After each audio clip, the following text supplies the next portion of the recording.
Et la personnalité de l'imam Khomeini avait deux facettes. C'est à la fois un grand mystique qui a aidé les gens autour de lui à se transformer, vraiment à donner le meilleur d'eux-mêmes. Et puis c'est un grand politique qui a su fixer des objectifs et enclencher un processus de révolution mondiale. C'est quelque chose que certainement on n'a pas mesuré dans toute son ampleur durant sa propre vie.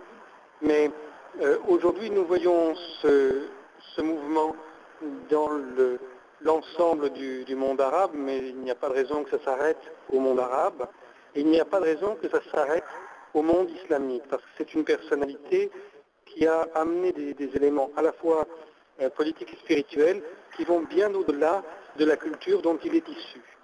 Alors bien sûr, la première chose sur le plan politique qu'il faut noter, c'est qu'il a fixé des objectifs précis dans le combat contre les États-Unis et Israël. Il l'a fait à un moment où le lien entre les États-Unis et Israël n'était pas du tout clair pour la plupart des spécialistes.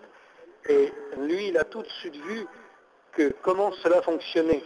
Et donc, il n'est pas resté aux apparences. Il a désigné d'emblée l'adversaire, c'est ce système qui inclut à la fois les États-Unis et Israël et qui domine le monde.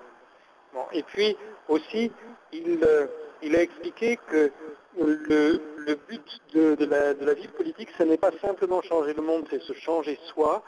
Et je pense que ça, c'est une clé absolue qui le distingue de toutes sortes de révolutionnaires qui ont précédé et qui souvent ont connu des gros échecs simplement parce qu'ils avaient négligé ce qu'était la nature humaine et ils n'avaient pas su trouver au-dessus de cette nature humaine, une force qui permette de changer le monde.